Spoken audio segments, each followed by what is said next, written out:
¿Qué tal amigos? ¿Cómo estáis? Bueno, 4-0 le ha ganado España a Lituania con un equipo repleto de jugadores de la selección sub-21 que han sido reclutados de urgencia ante la situación de COVID que se está viviendo en la expedición española en Las Rozas a muy poquitos días para que empiece la Eurocopa. Bueno, estos chicos de la sub-21 la verdad que han demostrado la categoría que tienen, la calidad que tienen, hoy han jugado un partidazo y han dejado un montón de récords muchos de los cuales se van a quedar ahí por los siglos de los siglos. Merece la pena que los repasemos uno detrás de otro. Venga, vamos allá.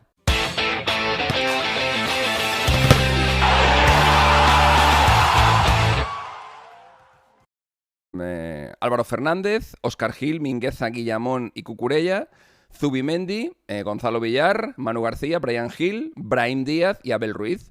Y bueno, es una selección obviamente en la que hay 10 debutantes, todos habían jugado previamente con la selección española. Solo uno de ellos había jugado anteriormente con la selección española, que era Brian Gil. Todos los demás han sido debutantes. 10 debutantes en un partido de la selección española. Obviamente hay que irse a los orígenes de la Roja. Hay que irse al año 1920, a ese primer partido que se jugó en los Juegos Olímpicos de Amberes contra Dinamarca, en el que España ganó 1-0 y en el que obviamente debutaron 11 tíos. Era el primer partido, pues obviamente todos eran debutantes. Desde entonces no se vivía un hecho como el de hoy, ¿no? En el que han debutado 10 jugadores. Lo que es histórico y no tiene precedentes es la edad del 11 titular. 22 años y 102 días es uno de esos récords que creo que no volveremos a ver batir.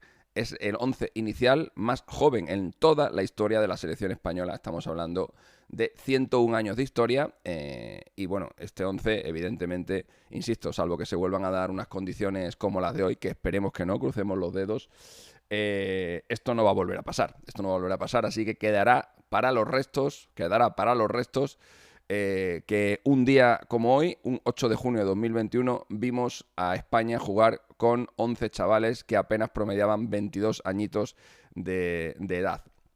En ese 11 titular además había jugadores de 11 clubes diferentes. Esto sí había pasado un par de veces y además recientemente todos los jugadores eran de equipos diferentes. Y en concreto había dos en el 11 titular, luego entraron más, de segunda división. Hablo de Óscar Gil, el jugador del Español, y de Manu García, el jugador del Sporting, que entraban en liza en el 11 inicial, algo que no consiguió un jugador de segunda división desde que Ángel Ruano, jugador del Celta, por entonces en la categoría de plata, jugara con España en 2007 y también siendo titular. Bueno, Óscar Gil me diréis mucho. Óscar Gil ya es un jugador de primera porque ha ascendido con el Español. Bueno, sí, pero la temporada no. La temporada la ha cumplido con un club de segunda división que efectivamente ha logrado el ascenso y aprovecho para darle enhorabuena a todos los pericos, obviamente. Manu García, pues en el Sporting ha hecho una buena campaña, pero el Sporting va a seguir un añito más en segunda división. Por cierto, era curioso que hoy, en el 11 inicial, el jugador más experto era también el más joven. Brian Gil, de todos los jugadores que han jugado hoy, era el más joven, 20 añitos y 117 días, y sin embargo era el único que había debutado con la absoluta. 2 partidos había jugado anteriormente. El más veterano era Manu García. Y Luis de la Fuente, que es un seleccionador que pasa a la historia, es el seleccionador número 58 en la historia de la selección española. Y además su legado va a durar un partido. El legado de Luis de la Fuente va a durar un partido. Bueno, como ocurrió, por ejemplo, con Elenio Herrera, que también estuvo solamente un partido al frente de la selección española. No es algo habitual, pero alguna vez ha pasado. Y su debut es histórico. Su debut y su despedida es histórica porque lo ha hecho con un 4-0, que es algo que no se veía desde principios de los 90, cuando Chus Pereda también debutó como seleccionador español con una goleada por 4-0. Bueno, decía ese récord de Luis de la Fuente. Sigo repasando los mejores datos que nos ha dejado el partido. Por ejemplo, el primer gol que ha marcado Hugo Guillamón, lo ha marcado a los 158 segundos. O sea, debutar con la selección española y nada, a los 2 minutos y 48 segundos y 38 segundos ya marcar. La verdad que es algo histórico, pero sí que hay precedentes. No es la primera vez que un debutante marca tan rápido con la selección española. El último que lo hizo fue Fernando Morientes, que también debutando como titular en un partido contra Suecia en el año 1998, marcó a los 53 segundos de partido. Ese es el precedente de lo que ha logrado hoy Hugo Guillamón. Suita77, ¿qué tal? Buenas noches. Hola, buenas, España, ¿dónde se pueden ver los partidos? En España se pueden ver en Movistar, en Movistar. Y aquí los vas a poder ver también, no en directo, pero sí a medida que vayan acabando los partidos, como hicimos la semana pasada.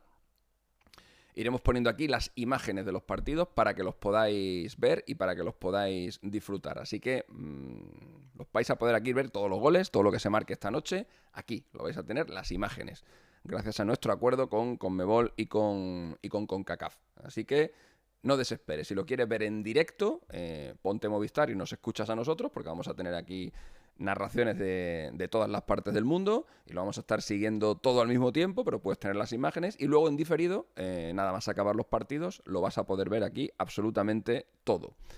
Bueno, más detallitos que nos ha dejado el partido. Estos son los jugadores del Valencia que han marcado en su debut con la selección española. Mundo, Guillot, Valdez, Fernando Gómez Colomer, en el año 89 era el último, y bueno, pues 32 años después lo ha vuelto a hacer otro más, Hugo Guillamón, el más rápido de todos ellos, solamente ha tardado 158 segundos. Brahim Díaz, que ha marcado también en su debut, es el segundo jugador del Milan que marca con la selección española. El primero fue Gerard Deulofeu, que marcó en un partido contra Francia en el año 2017, en el que recuerdo que por primera vez se usó el VAR en un partido de la selección española, de forma experimental. Jugó España en Saint-Denis, ganó 0-2 y el VAR en su primera intervención le anuló un gol por fuera de juego a Francia. Una Francia que un año después ganaría el Mundial y nosotros nos pegaríamos el gran hostiazo, pero bueno, esa es otra historia. Luego ha habido un penalti que ha lanzado Abel Ruiz. A ver, salvo que lo hubiera tirado Bryan Gil, cualquiera de los jugadores que lanzara ese penalti iba a ser un debutante lanzando un penalti, que es algo poco habitual en un partido de selecciones, donde evidentemente son los jugadores que tienen más rango y los que tienen más trayectoria o más veteranía los que se encargan de lanzar las penas máximas. Pero en este caso, pues le ha tocado el turno a Abel Ruiz y antes solamente lo habían hecho 3 debutantes. Y lo curioso es que, contando ya con Abel Ruiz y con ese penalti que ha fallado, de los 4 debutantes que han lanzado un penalti en la historia de la selección española, 3 lo fallaron. Ahí pasaron factura a los nervios. Falló Guiburu en el año 26, Javi Moreno falló en el año 2001 y hoy ha fallado Abel Ruiz. El único debutante que marcó un penalti con la selección española fue Zaldúa en el año 1927, que además, como le pareció que la cosa era fácil, en lugar de uno metió los 2 penaltis que tuvo aquel día. Bueno, más cositas que han pasado. Comenté que Bryan Gil era, antes de que empezara el partido, era el capitán más joven en la historia de la selección española, con 20 añitos recién cumplidos, superando un récord del año 1922 que tenía Josep Samitier. Pero no sé por qué no le han dado el brazalete de capitán, aun siendo el jugador con más internacionalidades.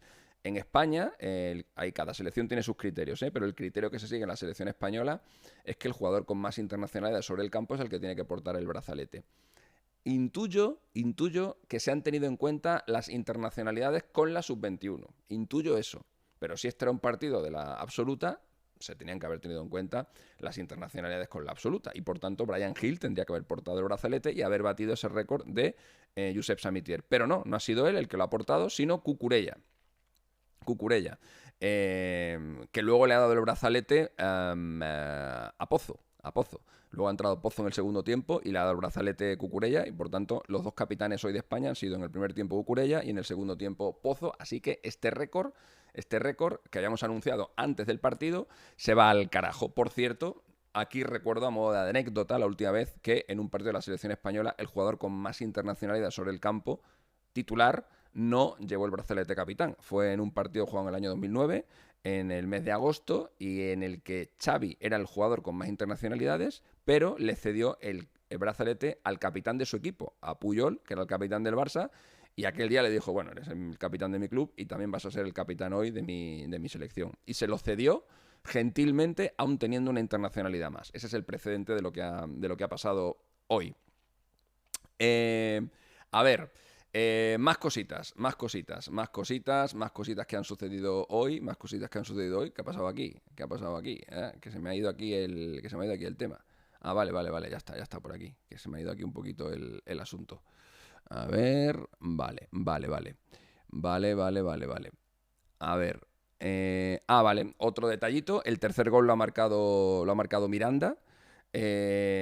Miranda ha marcado un golazo de falta directa, bueno, con la colaboración de la falta, perdón, de la barrera en la que ha tocado el balón.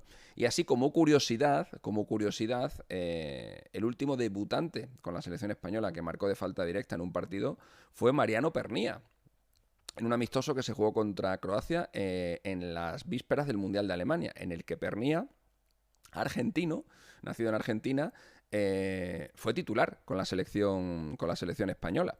Y sí, pues desde entonces han pasado 13 años para que un debutante vuelva a marcar de falta directa. Y con ese gol de Juan Miranda se establecía un registro sin precedentes en la historia de la selección española. Y decía que se ha producido otro de los récords que creo que será muy difícil que volvamos a ver, y es que por primera vez en la historia de la selección española han marcado en un mismo partido, no 3, como pongo ahí, porque luego marcó otro más, 4 debutantes. Lo de 3 ya era histórico, Guillamón, Brahim y Miranda, pero luego con el gol de Puado, por primera vez en la historia de la selección española, han marcado 4 debutantes en un mismo partido. Sí lo habían hecho 2, un caso muy reciente, hace poco más de un año lo hicieron Dani Olmo y Pau Torres en el mismo partido contra Ucrania, pero 3 no había pasado nunca y 4 pues aún menos. Otro de esos registros que se quedará ahí por los siglos de los siglos. Y por cierto, hablando de Javi Puado, que ha marcado el cuarto gol, Javi Puado, que como comentaba al principio del stream,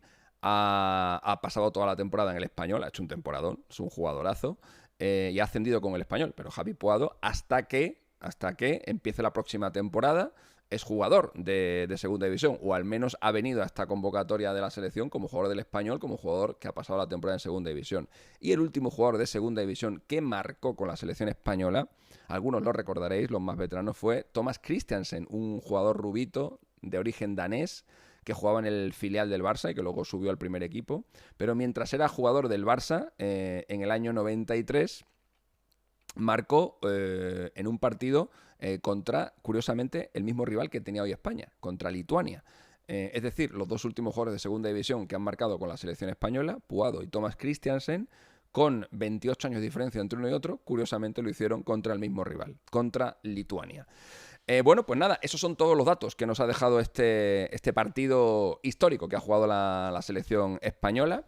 Y que bueno, como digo, pues muchos de estos registros pues no se van a volver a batir, pero oye, ahí quedan para la posteridad.